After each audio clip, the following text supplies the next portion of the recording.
हटाओ हाथ आंखों से ये तुम हो जानता हूँ मैं। हटाओ हाथ आंखों से ये तुम हो जानता हूँ मैं। तुम्हें खुशबू नहीं तुम्हारी आहट से पहचानता हूँ मैं। नमस्कार दोस्तों, आप सबका स्वागत है हमारे यूट्यूब चैनल द पब्लिक नामा पर। दोस्तों, आज के इस पॉडकास्ट में हम आपको एक ऐसे व्यक्ति से मिलाने वाले हैं जिसका इंतज़ार आपको और हमारे स्टूडियो को भी बहुत दिनों से था। दोस्तों, ये ऐसा नाम है जो इस समय सुल्तानपुर ज़िले में चर्चा का विषय बना हुआ है। अगर आप समाचार पत्रों को देखते हैं, किसी कविताओं को देखते हैं, कविताओं के दृश्य से अगर हम बात करें तो इनकी रचनाएं बहुत तेज़ी से इस समय वायरल हो रही हैं। और जिस व्यक्ति की मैं बात करने वाला हूं वो हमारे साथ स्टूडियो में बैठे हुए हैं। बहुत बहुत स्वागत करता हूं राय साहब जी का। जी धन्यवाद। राय साहब इस समय सुल्तानपुर में बहुत ही चर्चित हैं। इनकी बहुत सारी रचनाएं आपको देखने को मिलेंगी। तो हम आज बात करेंगे इस वीडियो में इनकी जो जर्नी रही है, ये रचनाओं को लिखने की, शायरी को लिखने की, ये शुरू से कहाँ से शुरू हुई है, ये कैसे धीरे धीरे आगे बढ़ी है। तो सबसे पहले यही प्रश्न है आपसे कि जब हम कोई काम लाइफ में करते हैं तो सबसे बड़ा प्रश्न ये होता है हर एक व्यक्ति का कि ये जानना चाहता है व्यक्ति कि ये आपको प्रेरणा कहाँ से मिली और आपने इसको शुरू कब से किया। देखिए ऐसा है चंदन जी, सबसे पहले हम आपको बताना चाहेंगे कि व्यक्ति का जो रुझान होता है जी वो उसके शौक पर निर्भर करता है। और जो आपके शौक होते हैं वो धीरे धीरे वास्तविक रूप में निकल कर सामने आते हैं। बिल्कुल। और जो चीज़ आपकी शौक है, जब उस चीज़ को आप करना चाहते हैं, आप उसको प्लेटफॉर्म पर लाते हैं तो उसको धार मिलती है। तो लिखने का शौक मुझे विद्यार्थी जीवन से ही रहा है। और जब भी मैं विद्यार्थी जीवन में लिखता था तो जब लोगों ने कहा कि कुछ रचनाओं को देख करके मारे कि आप बेहतर लिखते हैं, प्रयास करें और बेहतर लिखने का, तो वहाँ से वो चीज़ प्रेरणा के रूप में मनोबल हमारा बढ़ाती रही, प्रेरणा के रूप में काम करती रही और धीरे धीरे उसको धार मिलती रही। राय साहब, अगर आपकी रचनाओं की बात की जाए जो तमाम जगह प्रकाशित हो रही इस समय, आप खूब चर्चा का विषय बने हुए हैं पूरे ज़िले में, तो लेकिन एक खास बात मैंने आपकी रचनाओं में देखी कि आपकी जो रचनाएं हैं वो श्रृंगार रस से भरी हुई हैं। तो ये जानना चाहूँगा कि जो आप ये रचनाएं लिखते हैं, जो आप शायरी लिखते हैं श्रृंगार रस से भरी हुई, तो ये क्या है? कहीं ये आपके पीछे का कोई दर्द तो नहीं है जो आप इन कविताओं के माध्यम से और शेरो शायरी के माध्यम से व्यक्त करते हैं, या कुछ और हकीकत है? देखिए ऐसा है कि आमतौर पे ये आपका व्यक्तिगत प्रश्न ही है। जब भी मेरी शायरी को लोग देखते हैं और सुनते हैं या यूं कहें कि पढ़ते हैं, तो जो हमारे बहुत करीबी हैं उनका एक प्रश्न जरूर रहता है इस विषय पर।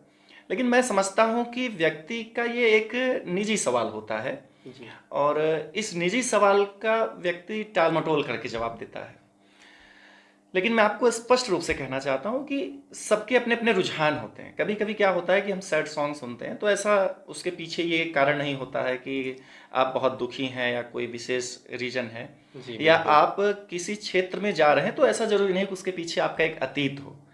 बस हमारा शौक है, हम लिखते हैं जो है। और हमको ये जो अभी आप बता रहे थे कि श्रृंगार रस से जुड़े हुए, श्रृंगार रस में खासकर एक तरफा प्यार पर हमारा जो विषय रहता है उस पर मुझे अच्छा लगता है। मुझे लगता है कि मैं उस पर बेहतर कर पाता हूँ, इसलिए मैं करता हूँ। बाकी अतीत से इसका कोई संबंध नहीं है। और ये जो प्रश्न आप कर रहे हैं, ये प्रायः इस प्रश्न का मुझे सामना करना पड़ता है। अगला प्रश्न राय साहब आपसे ये है कि जैसे कि आपकी रचनाएं श्रृंगार रस से भरी होती हैं, तो श्रृंगार रस में हम जो सामने वाला होता है उसकी भावनाओं को हम कैसे समझें, ये आप जरा बताइए हमारे दर्शकों को। देखिए सबसे बड़ी चीज़ होती है चंदन जी कि भावनाएं समझने की ही चीज़ होती हैं और भावनाएं हर व्यक्ति व्यक्त नहीं करता है। तो जैसे मैंने एक लाइन लिखी थी कि गहन अर्थ छिपा होता है एक शब्द में कुछ नहीं। वाह। जब सामने आप व्यक्ति सामने वाले से पूछते हैं कि क्या हुआ है, जी व्हाट इज मैटर, मामला क्या है, मसला क्या है, तो सामने वाला आपको उत्तर देता है कुछ नहीं।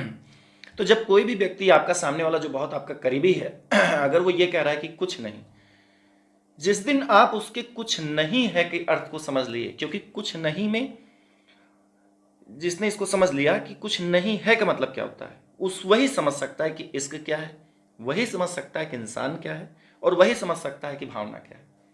क्योंकि कुछ नहीं है तो आप आमतौर पर सुन लेंगे, उसके पीछे क्या है, उस कुछ नहीं के पीछे वो बहुत बड़ी चीज होती है। ये बहुत बड़ा मैटर करती है। जी।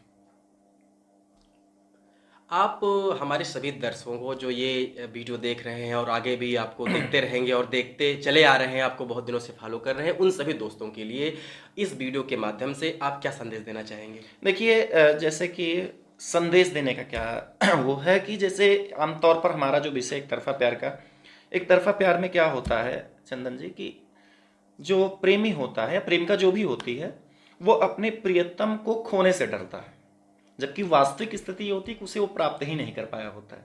तो उस पर मेरी 4 लाइनें थी कि कितना नादान था मैं इश्क की राह में, कितना नादान था मैं इश्क की राह में, डरता रहा एक अनजान अंजाम को, कि मुझे पता ही नहीं था कि इसका अंजाम क्या होगा।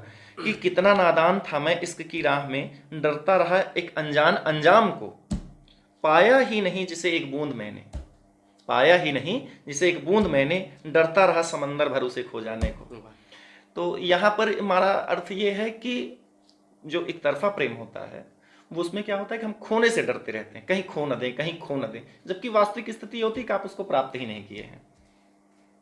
आपने बहुत ही गहरी बात बोल दी इस शेर व शायरी के माध्यम से, और बहुत अच्छा लगा कि आपने बहुत कीमती समय, क्योंकि आपकी व्यस्तता इस समय बहुत ज़्यादा ही है, तो आपने अपना बहुत ही कीमती समय निकाल के आ पाए। लेकिन जो हमारे दर्शक हैं उनको बताना चाहूँगा कि अगर आप राय साहब की जो रचनाएं हैं, कविताएं हैं, शेर व शायरी को सुनना चाहते हैं दोस्तों, तो सोशल मीडिया पे बहुत सारे प्लेटफॉर्म मौजूद हैं।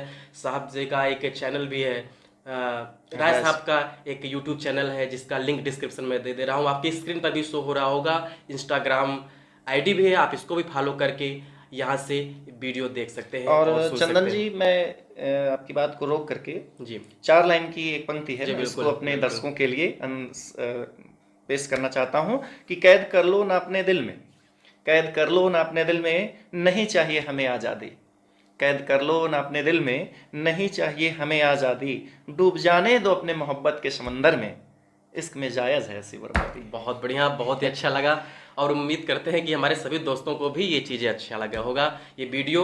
और दोस्तों, किसी और पॉडकास्ट में मिलेंगे किसी और खास व्यक्ति के साथ, तब तक के लिए इस वीडियो में इतना ही। और एक बार फिर से जाते जाते बहुत बहुत धन्यवाद राय साहब का। फिर मिलेंगे दोस्तों किसी और वीडियो में।